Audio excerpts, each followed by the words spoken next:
या सरकार या कार्यक्रमामध्ये तुमच्या सर्वांचं स्वागत आहे. आपल्यासोबत आहेत खासदार प्रणिती शिंदे. त्यांच्याकडून जाणून घेऊयात की महाराष्ट्राची, पश्चिम महाराष्ट्राची हवा काय म्हणते. तुमचं स्वागत आहे आमच्या इंडियाच्या कार्यक्रमामध्ये. नाही, नक्कीच पश्चिम महाराष्ट्रच नाही, पूर्ण महाराष्ट्रात तुम्हाला आता महाविकास आघाडीची हवा दिसते आणि ते तुम्हाला ग्राउंड रिपोर्ट तुम्हाला तो फीडबॅक मिळालाच असेल.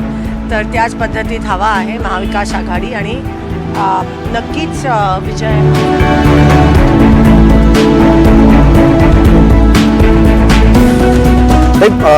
पश्चिम महाराष्ट्रामध्ये तुम्ही आत्ताच एक नुकती सभा झालेली आहे आणि भरपूर लाडक्या बहिणी पण निघाल्या, परंतु त्यांचं हे म्हणणं होतं की राजीव गांधी योजना जी होती लाडक्या बहिणीमुळं काही त्या योजनेवर परिणाम झालेला आहे का, किंवा इतर कोणत्या ज्या काँग्रेसच्या योजना आणल्या होत्या. राजीव गांधी नाही, संजय गांधी निराधार योजना जी आहे त्याचे काही महिन्यापासून जे हप्ते मिळतात 1,500 रुपयाचे ते बंद झालेत, कारण का हे सगळे पैसे जे आहेत ते लाडकी बहिणीसाठी योजनेसाठी वळवलेत. PM किसानचे पण जे योजना ते शेतकऱ्यांना मिळतात ते पण मिळाले नाही आहेत. त्यानंतर कर्मचाऱ्यांचे, शासकीय कर्मचाऱ्यांचे पण पैसे नाही मिळालेत, कारण का सगळे पैसे हे लाडकी बहिणीसाठी योजनेसाठी वळवलेत. आणि पूर्ण महाराष्ट्रात एक प्रकारची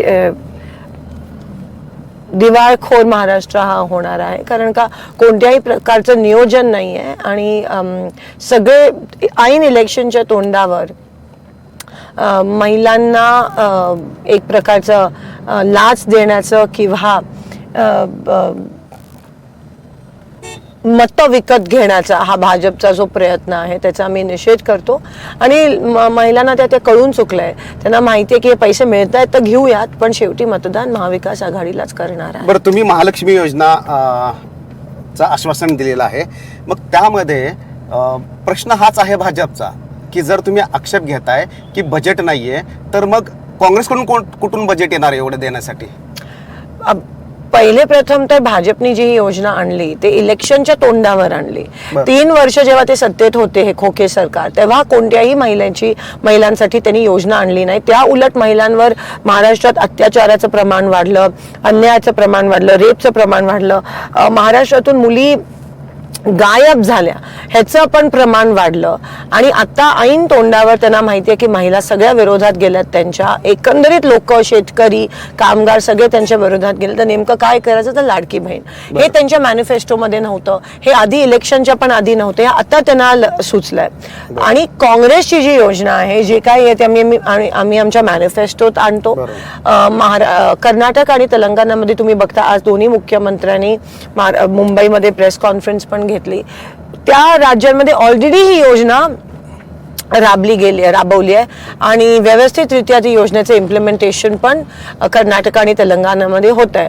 त्याच पद्धतीत महाराष्ट्रात पण जेव्हा महाविकास आघाडी येईल सत्तेत तेव्हा त्या योजनेचं व्यवस्थितरित्या विथ प्लॅनिंग, कारण का बजेट ॲलोकेशन असतं, विथ प्लॅनिंग त्या पद्धतीत जे तज्ज्ञ आहेत आणि त्या पद्धतीत ते करतात. पण इथे काही विचार न करता ही योजना आणली आहे आणि इलेक्शन मुद्दाम जेव्हा व्हायला पाहिजे होतं तेव्हा झालं नाही.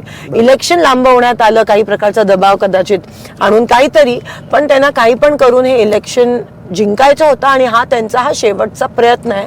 पण तरीही ते मतं त्यांच्या बाजूने पडणार नाही. अच्छा, पण की वोटर असणार आहे का महिला? तुम्ही महिला आहात, महिलामध्ये भेटत असतात महिला कार्यकर्ते किंवा महिला काम करणाऱ्या, काय म्हणतायत की वोट बँक जी आहे ती की वोटर असेल का या निवडणुकीमध्ये? नक्कीच महिलांचं मतदान हे निर्णायक असणार आहे. आणि जेव्हा आपण बघतोय आता, जेव्हा आपण फिरतोय सगळीकडे, तेव्हा काँग्रेसच्या प्रत्येक सभेला, महाविकास आघाडीच्या प्रत्येक सभेला महिलांचा प्रतिसाद एवढा आहे आणि त्यांना ते पटतंय जे आम्ही त्यांना सांगतोय. आणि त्यांना कुठेतरी माहिती आहे, ते मला पण माझ्या मतदारसंघातल्या अनेक महिला म्हणाल्या की ताई आमचेच पैसे आम्ही घेतो, पण मतदान हे काँग्रेस आणि महाविकास आघाडीलाच जाणार आहे. तर जो प्रतिसाद दिसतो आपल्याला, आणि शेवटी काँग्रेस पक्षानेच पहिला महिला पंतप्रधान इंदिरा गांधीजींच्या रूपात या देशाला दिल्या. काँग्रेस पक्षाने संजय गांधी निराधार योजना आणली, काँग्रेस पक्षाने महिलांना आरक्षण दिलं, ज्यामुळे प्रत्येक पक्षातल्या महिलांना त्या ठिकाणी ग्रामपंचायत, जिल्हा परिषद वर येण्याची संधी मिळाली, महापौर, नगराध्यक्ष होण्याची संधी मिळाली, नगरसेविका बनण्याची संधी मिळाली. तर एवढं सगळं योगदान काँग्रेस पक्षाचं राहिलं आहे महिलांसाठी, आणि त्या उलट बीजेपी आणि महायुतीचं एकही काही ठोस योगदान महिलांसाठी, जे त्यांना आर्थिकच नाही पण मानसिकदृष्ट्या पण सक्षम आम्हाला बनायचं आहे. आम्हाला लाडक्या बहिणीच्या पैशापेक्षा आम्हाला सुरक्षा पाहिजे, आम्हाला सेफ वाटण्याची गरज आहे, आम्हाला आदर सन्मान पाहिजे. पण एकीकडे तुम्ही लाडकी बहीण म्हणता आणि दुसरीकडे ह्या राज्यात 4 वर्षाच्या चिमुकलीवर अत्याचार होत असेल आणि जे करणारे त्यांना तुम्ही जर पाठीशी घालत असाल, एकीकडे बलात्कार होत असेल त्या लोकांना तुम्ही पाठीशी घालणार असाल, तर एकंदरीत बीजेपीची ही विकृत मानसिकता दिसून येते महायुतीची. आणि पैशापेक्षा आधार आणि रिस्पेक्ट जास्त महत्वाचं आहे महिलांसाठी. हे पुरोगामी महाराष्ट्र आहे, हे जिजाऊचं महाराष्ट्र आहे, सावित्रीबाईंचं महाराष्ट्र आहे, अहिल्याबाईंचं, हे रमाईचं महाराष्ट्र आहे. पण आज हेच पुरोगामी महाराष्ट्र या बीजेपीच्या विकृत मानसिकतेमुळे मागे होत चाललंय, आज मागे जात चाललंय. आज एका आईला, एका वडिलांना त्यांची लहान मुलगी जेव्हा शाळेत जाते, जेव्हा कॉलेजमध्ये जाते, तेव्हा ती खरंच सुखरूप घरी येईल का नाही हा प्रश्न त्यांच्या मनात निर्माण. मला आणखी एक प्रश्न विचारायचा. अमित शाह इथं आले होते आणि त्यांनी सांगितलेलं आहे की काँग्रेस म्हणजे की अशा पक्षाच्या मांडीला मांडी लावून बसलेले की ज्यांनी औरंगजेबाच्या कबरीला रक्षण केलं, संरक्षण दिलं. आणि पुढे त्यांचं महत्वाचं एक स्टेटमेंट होतं, ते म्हणजेच की पुढचे 5 वर्ष सत्तेची चावी ज्याच्याकडे आहे ते ठरवणार आहे की औरंगजेबाच्या मार्गाने हे सरकार जाणार की छत्रपती शिवाजी. जेव्हा आता जे सरकार शिवाजी महाराजांच्या पुतळ्यामागे भ्रष्टाचार करतं, त्या सरकारने हा महाराष्ट्र कुठे नेऊन ठेवलाय. जसं तो पुतळा तसं हे सरकार पोकळ होतं आतमधून, त्याच्यात पण भ्रष्टाचार केला आणि त्याचे जे कॉन्ट्रॅक्टर होते त्यांना पण सांभाळून ठेवण्याचा प्रयत्न हे खोके सरकारकडून माध्यमातून. ह्यांना बोलण्याची काही हेच राहिली नाही. म्हणजे आता काही हे एवढ्या खालच्या पातळीला. आणि जेव्हा बीजेपीला क्लासिक बीजेपी स्टाईल, जेव्हा त्यांना कोणता मुद्दा मिळत नाही तेव्हा ते ध्रुवीकरण करतात. ही ध्रुवीकरणाची कीड वरपासून खालपर्यंत या भाजपने या देशाला लावली आहे, ती मुळापासून उपटून आपल्याला काढायची आहे. आज ज्यांच्यावर ते भ्रष्टाचाराचा आरोप करत होते, ज्यांना अरेस्ट करणार होते, आज त्यांच्या बरोबर महाभ्रष्ट लोकांना इनकमिंग बीजेपी मध्ये घेतात आणि त्यांच्या बरोबर खांद्याला खांदा लावून हे सरकार कट कारस्थान करत आहे. काम तर काही करत नाही, फक्त स्वतःचे खिशे गरम करतायत आणि त्यांना बोलण्याचा काही अधिकार राहिला नाही. पण या टार्गेटमध्ये आता इंदिरा गांधी पण आलेले आहेत, कारण 40 वर्ष त्यांनी 1 रँक 1 पेन्शनची घोषणा केली, परंतु ती राबवली नाही, त्याची अंमलबजावणी केली नाही, भाजप सरकारने केली असा थेट आरोप होतोय. जुनी पेन्शनचं काय, हिमाचलमध्ये आम्ही जुनी पेन्शन घेऊन आलो, महाराष्ट्र सरकार दिलंच नाही त्यांनी जुनी पेन्शन. अजूनही जुनी पेन्शनचे त्यांनी काही ठोस, म्हणजे जुनी पेन्शन करायला पाहिजे होतं ना लाडकी बहिणीसोबत, आम्ही सगळे खुश झालो असतो. आणि इंदिरा गांधी आपला म्हणजे अभिमान आहेत, ह्या देशाच्या पहिल्या महिला पंतप्रधान आहेत. तुम्ही बघा, ह्याच्यावरून सिद्ध होतं की भाजपाचा जो महिलेकडे बघण्याचा दृष्टिकोन आहे, महिलेला तुच्छ समजणं, महिलेला शेवटचं स्थान देणं. पंतप्रधान हे कोणत्या एका पक्षाचे नसतात, पंतप्रधान हे पूर्ण देशाचे असतात. त्या पद्धतीत काँग्रेस पक्षाने काम केलं. ती काँग्रेस पक्षाची संस्कृती आहे, पण ती भाजपच्या पंतप्रधानांमध्ये कधीच दिसून आली नाही. कारण का भाजपच्या पंतप्रधानांनी ज्या पद्धतीत लोकांच्या समोर उभं राहून मागच्या लोकसभेत ध्रुवीकरण करण्याचं काम केलं, देशाला कीड लावण्याचा जो पाप केलाय तो लोक कधीच माफ करू शकणार. पण मध्यंतरी राहुल गांधी यांनी संविधानाची कॉपी दाखवलेली होती, परंतु अमित शाह म्हणतात की ती कॉपी नाहीये, आंबेडकर जयंतीचा किंवा डॉक्टर बाबासाहेब आंबेडकरांचा अपमान केलेला आहे, कारण आतमधली पानं जी आहेत ती मोकळी होती, ती रिकामी आहेत. बघा, जसा लोकांचा दृष्टिकोन असतो तो दृष्टिकोन आणि त्यांची मानसिकता लोकांवर थोपवायचा प्रयत्न करत असतात. तर मला कीव येते जर अमित शहाजी असं म्हणत असतील किंवा कोणी त्यांचे नेते म्हणत असतील, कारण का त्यांची पानं रिकामी आहेत आणि त्यांचे पुतळे रिकामे आहेत, आतमधून पोकळ आहेत, आणि म्हणून त्यांना वाटतं की तसंच सगळ्यांचं असणार आहे. पण संविधानाचा अपमान जर कोणी केला असेल तर तो बीजेपीने केला आहे. त्यांचे खासदार भर सभेत म्हणतात की आम्हाला 400 पार पाहिजे होते, कारण का आम्हाला संविधान बदलायचं होतं. एवढा मोठा अपमान. आणि त्या उलट संविधानामध्ये सर्वधर्म समभाव आहे, पण बीजेपी कधी सर्वधर्म समभावाचं धोरण घेऊन चालत नाही. उलट समाजामध्ये तेढ निर्माण करण्याची भाषणं त्यांची आपल्याला प्रत्येक इलेक्शनमध्ये दिसून येतात. शेवटचा त्यांचा तो अटेम्प्ट असतो आणि ते तुम्हाला पण नजरेत येतं.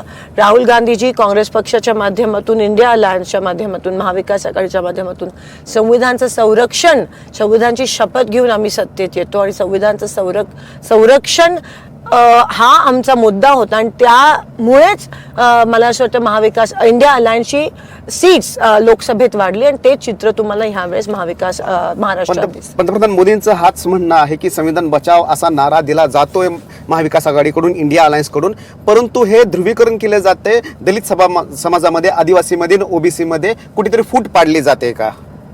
कास्ट सेन्ससची आम्ही मागणी करतोय, जाती जनगणना, आणि त्यामुळे मराठा आरक्षण असेल, धनगर आरक्षण असेल, इतर आरक्षण असतील ते देणं सोपं होईल. बीजेपी अजून का देत नाही आहेत? मराठा आरक्षण असेल, धनगर आरक्षण असेल, इतर समाजाचे आरक्षण असतील, अजूनही महायुती देत नाही आहे आणि फक्त गाजर दाखवण्याचं काम हे करत आहेत. ते पण रिझल्ट तुम्हाला लोकसभेत दिसले. सगळ्यांनी ठरवलेलं की बीजेपीला पाडायचं आहे आणि आज राहुल गांधीजींवर ते टीका करतायत. पण ते सर्वात मोठं आणि जास्त ध्रुवीकरण जर कोण करत असेल किंवा संविधानाचा अपमान जो करत असतील ते करतायत आणि आमचाच नॅरेटिव्ह आता ते कुठेतरी चोरायचा प्रयत्न करतात. बरोबर आहे. परंतु मागील काही महाविकास आघाडीच्या सरकारमध्ये महाराष्ट्राची विकासाची जी रँकिंग आहे ती कमी झाली होती, त्याचा आरोप पण होतोय. नाही, उलट बीजेपीच्या कार्यकर्दीत, महायुतीच्याच कार्यकर्दीत ती आकडेवारी घसरली आहे. आणि जसं मी म्हणाली, आता ऑन द वर्ज ऑफ बँक्रप्सी आहे महाराष्ट्र, तर सगळे आपले उद्योग गुजरातला पळवून नेले. एक दिवशी महाराष्ट्रात गुजरातला देतील का काय कॉन्ट्रॅक्ट बेसिसवर, खाजगीकरणावर, असा प्रश्न सगळ्यांच्या मनात निर्माण होतोय. आज शासकीय नोकऱ्यांचं पण मोठ्या प्रमाणात खाजगीकरण होत चाललंय. सगळं काही ठराविक उद्योगपत्यांना खुश करण्यासाठी हे सगळं कटकारस्थान रचलं जात आहे.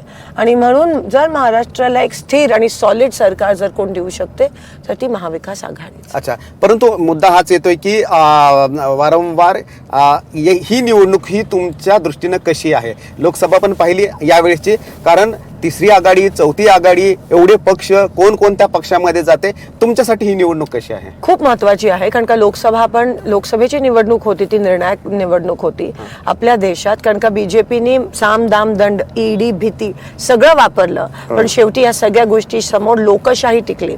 लोकांनी ही निवडणूक हातात घेतलेली ही लोक चळवळीची निवडणूक होती आणि शांततेत क्रांती घडली मतदानाच्या पेटीच्या माध्यमातून. आणि लोकांनी दाखवून दिलं की ह्या सगळ्या त्यांच्या भीती पैशासमोर लोकशाहीच टिकू शकते आणि लोकांची हुकुमशाही म्हणजे लोकशाहीच टिकू शकते. आणि ह्या वेळेस तुम्हाला महाराष्ट्रात पण तेच होताना दिसणार आहे. सर्वात जास्त मताधिक्य हे महाविकास आघाडीला मागच्या लोकसभेत मिळालं, कारण का लोकांना लोकशाही पाहिजे, लोकांना संविधान पाहिजे, शेतकऱ्यांना न्याय पाहिजे, महिलांना संरक्षण पाहिजे, महागाई कमी झालेली पाहिजे. हे फसवणारं सरकार 50 खोक्याचं लोकांना नको आहे. म्हणून तुम्हाला ते परिवर्तन पुन्हा एकदा शांततेत क्रांती घडलेली तुम्हाला दिसेल. एकच आणखीन एक मुद्दा की घराणेशाहीचा वारंवार आरोप होतोय काँग्रेसवर.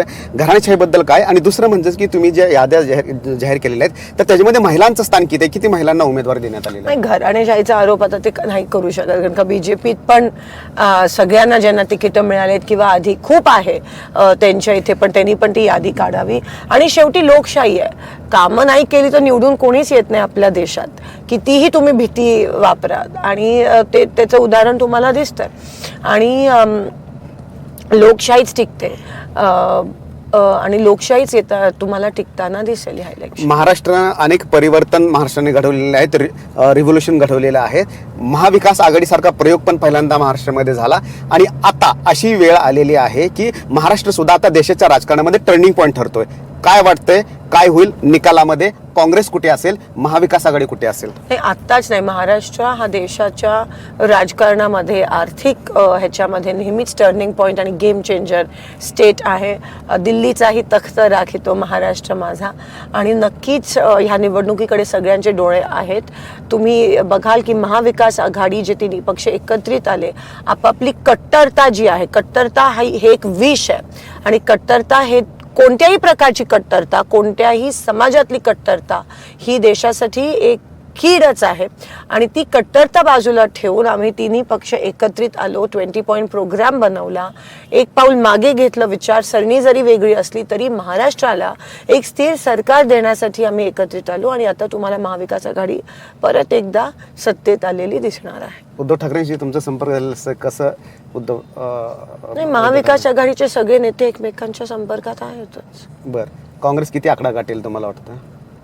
चांगलेच, मला असं वाटतं चांगली सगळ्या पक्षांची स्ट्राईक रेट चांगली असेल आणि शेवटी आज एकत्र आम्ही लढतोय तर महाविकास आघाडी 100% खूप पुढे असेल महायुतीची. एक शेवटचा प्रश्न, तुम्ही आता एवढे फिरलात की काय दिसतं या वेळेस या निवडणुकीचं वेगळेपण काय वाटतंय?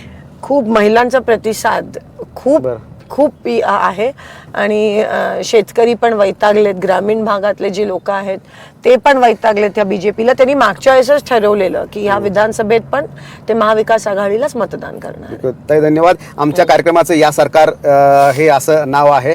सरकार कोणतं येणार आहे हे कळेलच म्हणा, परंतु महिलांचा त्यामध्ये वाटा असावा अशी आमची इच्छा आहे. तुम्हाला काय? सरकार हे महाविकास आघाडीचंच येणार आहे. महिलांचा त्याच्यामध्ये सिंहाचा विजयामध्ये सिंहाचा वाटा असेल ह्याबद्दल माझ्या मनात बिलकुलही शंका नाहीये. शुभेच्छा तुम्हाला. थँक्यू. तुम्हाला पण धन्यवाद.